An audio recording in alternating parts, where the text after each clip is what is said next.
साफ तौर से कहा है कि जीना यहाँ मरना यहाँ, इसके सिवा जाना। गरीबों के भाई के रूप में विख्यात विनोद श्यामधर जी, श्यामधर स्मारक के संस्थापक हमारे साथ हैं। हम बात करते हैं मौजूदा राजनीतिक हालात पे, लोगों की सेवा को लेकर जो इन्होंने व्रत धारण किया है, नर सेवा नारायण सेवा, और साथ ही इनका जो नारा रहा है जागते रहो का अभिप्राय क्या है। विनोद श्यामधर के स्तर से जो गरीबों की सेवा की बात हो रही है, तो क्या वाकई में सेवा भावना है या इसके पीछे की कोई राजनीतिक भावना? तमाम तरह की बातें हो रही हैं। कोई चुनाव से जोड़ रहा है, चुनाव लड़ने को लेकर, तो कोई सेवा से जोड़ रहा है, तो कोई पूर्व केंद्रीय मंत्री स्वर्गीय पंडित श्यामधर मिश्रा के नाम को लेकर, उनकी राजनीतिक छवि, सामाजिक छवि को लेकर के भी तमाम तरह की बातें कर रहा है। हम बात करते हैं विनोद श्यामधर जी से और जानते हैं वाकई में आखिर सच्चाई क्या है। इन मसलों पे तो बात करेंगे। शुरुआत करते हैं सबसे बड़े सवाल, विपक्षी दलों की एकता को लेकर। 19 दल एकजुट हो चुके हैं, पटना में मीटिंग भी हो चुकी है। लालू प्रसाद यादव राजद जो सुप्रीमो हैं, उन्होंने राहुल गांधी को सलाह तक दे डाली है कि विवाह कर लो, हम बाराती भी रहें।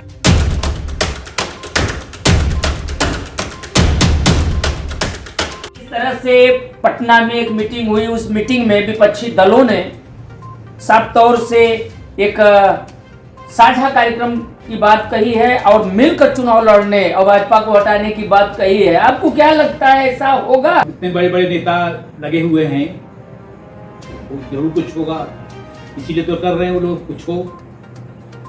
अब जहाँ तक मेरा सवाल है अपना, आप जानते हैं अच्छी तरह, आप सबसे पुराने परिचित हैं। 20 साल से मैं विदेश से आकर गरीबों का भाई की तरह जी सेवा में लगा हुआ जी। ये भावना मुझे जागी, सोनिया गांधी जी ने जगाया था मेरे में गरीबों की सेवा जी।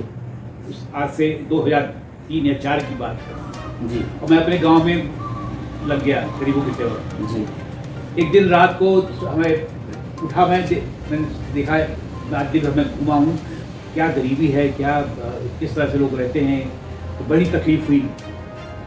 दूसरे दिन मैंने एक किताब पढ़ी अपने स्वामी विवेकानंद जी की। उसमें उन्होंने लिखा हुआ है कि जो सेवा शुरू करनी है आपने अपने नज़दीक वालों से शुरू करनी है, जो आपके सबसे नज़दीक है उसकी ज़रूरत पूरी करिए। तो मैंने कहा ये ठीक बात कह रहे हैं। तो मैंने अपने गाँव, बगल वाले गाँव से, जहाँ हम रहते हैं अपने गाँव में, वहाँ से हमने शुरू किया सेवा। थोड़ी छोटे जितना हमारी सामर्थ्य, कोई हमारे पास फंड नहीं था, कोई हम फाउंडेशन नहीं बना के पैसा नहीं लेते सरकार से, अपने पैसे बचा करके छोटे काम शुरू किए। लोगों ने बड़ा अच्छा पसंद किया काम हमारा, गांव वालों ने बहुत अप्रिशिएट किया कि भैया बहुत अच्छा काम कर रहे हैं। छोटे बल्ब लगवाना, सड़क बनवाना जहाँ टूटे हुए हों, और पोल लगवाना, बहुत सारे छोटे काम हमने किए मुझे।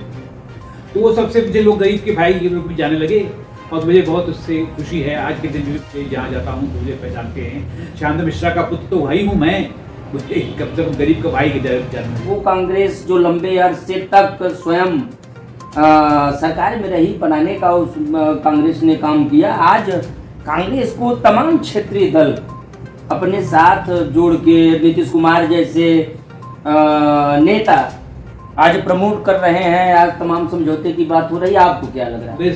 बहुत बड़ी पार्टी है, 150 साल पुरानी पार्टी है। कांग्रेस ने देश को आज़ादी दिलाई, कांग्रेस ने देश के लिए बहुत सारे कुर्बानियाँ की हैं, कितने नेताओं का कुर्बानियाँ की हैं कांग्रेस ने। तो कांग्रेस ने हमेशा चाहा है कि पूरा देश तरक्की करे, लोग गरीब से गरीब जो है उनके पास सहयोग पहुँचे, उनका परेशानियाँ खत्म हो।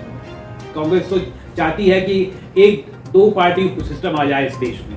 इस देश में बिना 2 पार्टी सिस्टम आए तो ये देश नहीं चल सकता। इतनी सारी पार्टियां हैं और एक बड़ी पार्टी हो गई है, तो ये नहीं चल सकता है। उसकी बातें नहीं सुनी जा रही, लोगों की, जनता की आवाज़ नहीं सुन पा रहे हैं। तो 2 पार्टी सिस्टम, अब ज़्यादा से ज़्यादा 3 पार्टी सिस्टम इस देश में आना चाहिए, और ये आने वाला है। कांग्रेस भी चाहती है यही बात। तो मैं जहाँ तक समझता हूँ कांग्रेस के लिए ये अच्छा होगा कि कांग्रेस अब अपने क्षेत्रों में जहाँ जहाँ वो मजबूत है जहाँ उसके अच्छे कैंडिडेट हैं वहाँ वो अपने उनको खड़ा करें और दूसरे दलों से समझौता करें और वहाँ जीतें, सरकार बनाएं। जनता में आपको लेकर एक प्रश्न उठा है और वो प्रश्न हम लोगों से पूछे जा रहे हैं कि क्या विनोद श्यामधर चुनाव लड़ सकते हैं या चुनाव लड़ेंगे, क्या कहेंगे? हाँ, तो मैं 20 साल से लड़ रहा हूँ। हर बार जब चुनाव आता है तो विनोद यादव का नाम आ जाता है सामने कि क्यों नहीं लड़ रहे हैं। कुछ पारिवारिक परिस्थिति की वजह से, कुछ अपने पर्सनल हेल्थ की वजह से मैं नहीं पीछे चुनाव लड़ सका और अभी भी मैं चुनाव में तो इंटरेस्टेड नहीं हूँ कि मैं जो सेवा कर रहा हूँ तो मुझे चुनाव लड़ना है।